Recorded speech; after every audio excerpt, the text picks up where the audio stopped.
अस्सलाम वालेकुम everyone, welcome to तलाश फेस एकेडमी। मैं हूं मोहम्मद तलहा। आज फर्स्ट ईयर का एक इम्पॉर्टेंट लेक्चर और हमारे चैप्टर नंबर 5 का आखिरी लेक्चर कवर कर रहे हैं।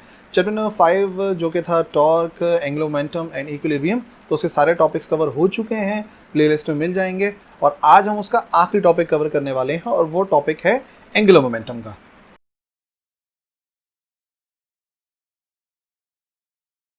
तो हम क्या देखेंगे आज की इस वीडियो के अंदर, हम लोग देखेंगे कि एंगुलर मोमेंटम क्या है, उसका यूनिट, उसको फाइंड करने के फॉर्मूले जो भी हैं, और फिर एक और इम्पॉर्टेंट टॉपिक कवर करेंगे और वो है law of conservation of angular momentum.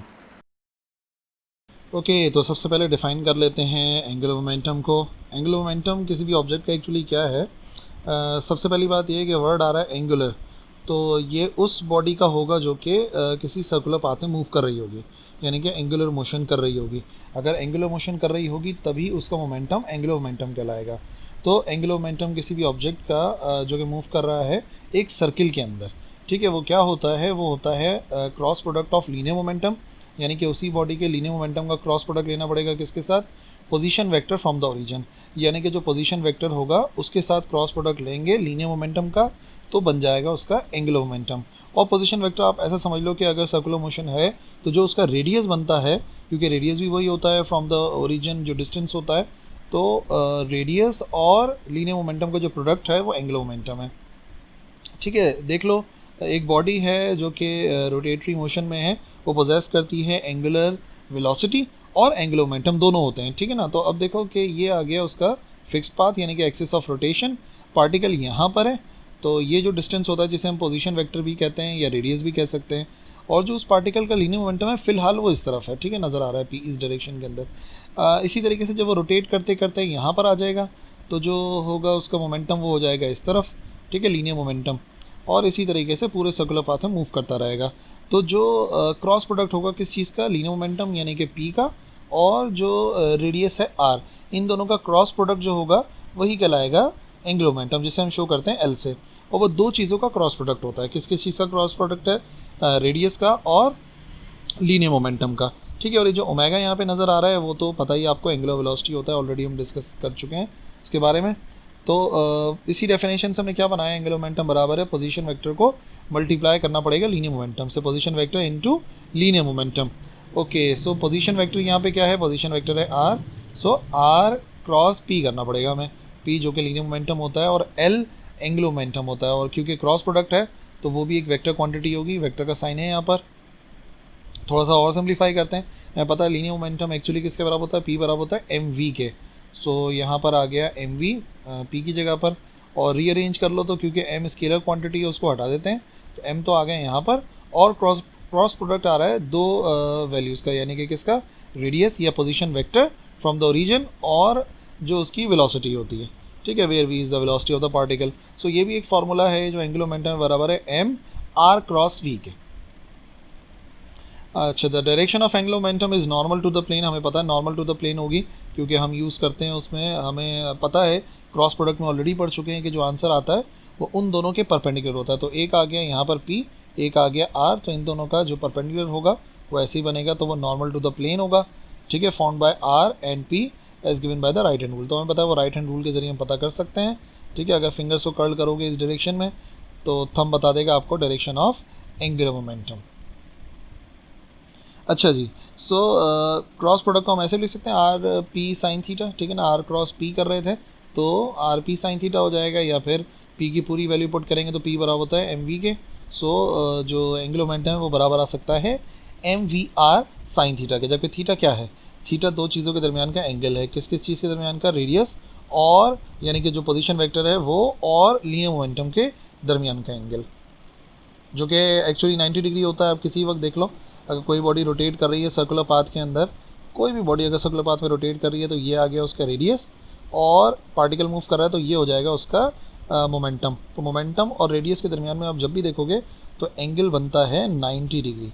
तो साइन 90 किसके बराबर होता है, 1 के, तो अगर ये पूरा फैक्टर 1 के बराबर हो जाएगा तो फार्मूला बनेगा एम वी आर, या फिर आर पी भी लिख सकते हैं क्योंकि एम वी खुद बराबर है लीनियर मोमेंटम के यानी कि पी के। तो एंगुलर मोमेंटम मालूम करना है, दो तरीके कार हैं, आर इंटू पी या एम वी आर। और कार्टेशियन कोऑर्डिनेट सिस्टम में लिखेंगे, और अगर हमें गिवन है पोजीशन वेक्टर एक्स आई प्लस वाई जे प्लस जेड के इंटू, और हमें लीनियर मोमेंटम गिवन है, तो लीनियर मोमेंटम की 3 कोऑर्डिनेट्स होंगे। एक्स कोऑर्डिनेट होगा for example P X I, Y coordinate P Y और उसके साथ यूनिट वेक्टर जे, और इसी तरीके से पी जेड और उसके साथ आ जाएगा यूनिट वेक्टर के। तो एक्चुअली कैसे मालूम करना है, जैसे क्रॉस प्रोडक्ट मालूम की जाती है आर और पी के दरमियान में।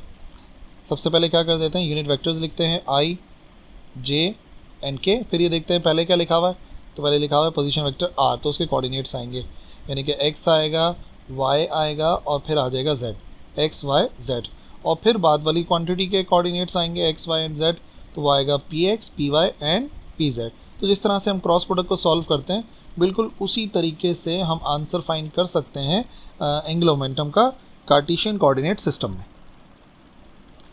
अच्छा जी, डायमेंशन निकल सकती है एंगुलर मोमेंटम की, आसान सी बात है, आर पी कर लो या आर एम वी के बराबर। आर रेडियस है तो उसके डायमेंशन होगी एल, और एम जो है वो मास है तो वो आ जाएगा उसकी जगह पर एम, और बाकी आगे वेलोसिटी, वेलोसिटी होता है एल टी माइनस वन या एल अपॉन टी, और रीअरेंज करेंगे तो ये हो जाएगा L square M T minus one. ये है डायमेंशन ऑफ एंगुलर मोमेंटम।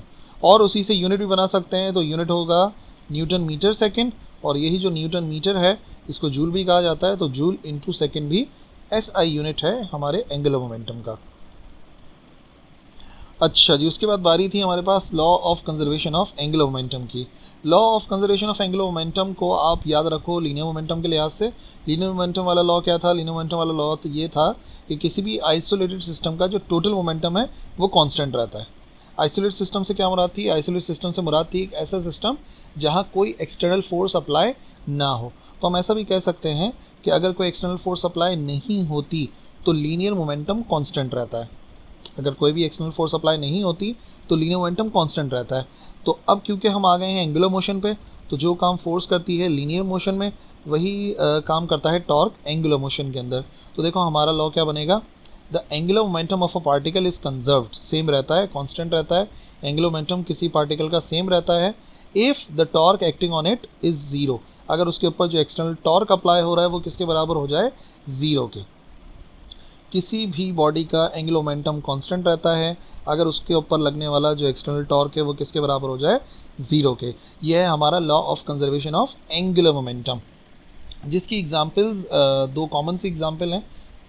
सबसे पहले एक एग्जांपल कंसिडर कर लेते हैं एक डाइवर की, जो कि डाइव कर रहा होता है। तो अगर आप ऑब्ज़र्व करो तो जब डाइवर डाइव करता है तो जब उसे रोटेट करना होता है तो वो अपने पैरों को, हाथों को बॉडी के क्लोज ले जाता है।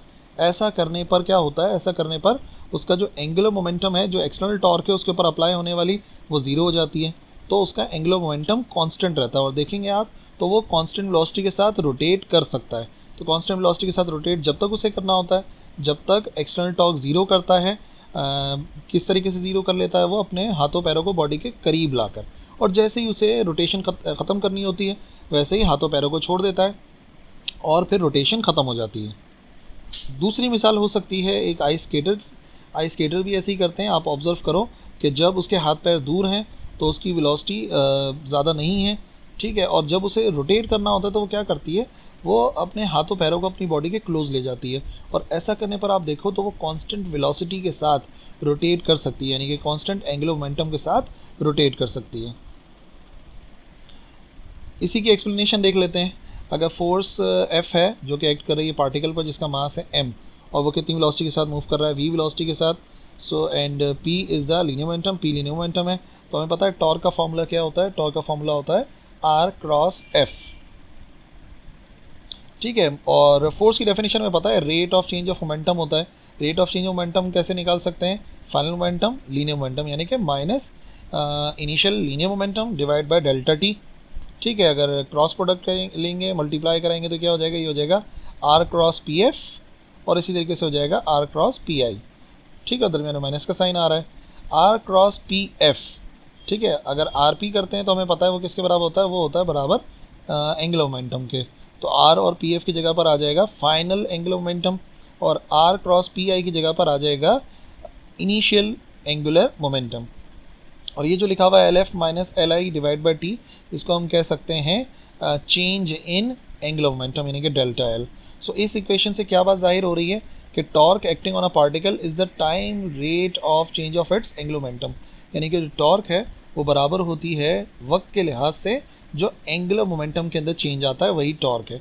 और इसी को जो हमने पढ़ा था फोर्स के मायनों में, वो क्या था कि फोर्स बराबर होती है rate of change of its linear momentum.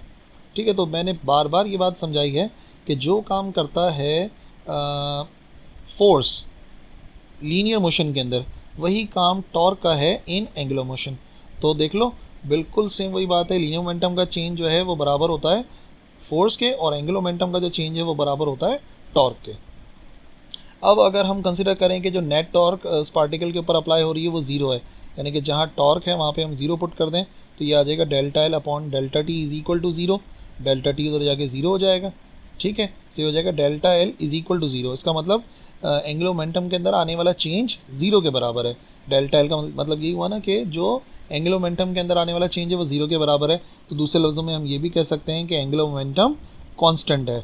और ऐसा कब हो पाया, जब इसके ऊपर अप्लाई होने वाला जो नेट टॉर्क था वो किसके बराबर था, ज़ीरो के। तो यही है law of conservation of angular momentum, कि अगर किसी पार्टिकल के ऊपर लगने वाला नेट एक्सटर्नल टॉर्क ज़ीरो है तो एंगुलर मोमेंटम रहता है constant. That is law of conservation of angular momentum. So that's it, that's all for this video. I hope समझ में आ गया होगा law of conservation of angular momentum and also angular momentum. और अगर फिर भी कोई क्वेरीज हैं और कन्फ्यूजन रह गई हैं तो लिखो कमेंट सेक्शन में, मैं इंशाल्लाह रिप्लाई करूँगा। इस लेक्चर के लिए इतना ही है, अगले लेक्चर मिलेंगे। अल्लाह हाफ़िज़।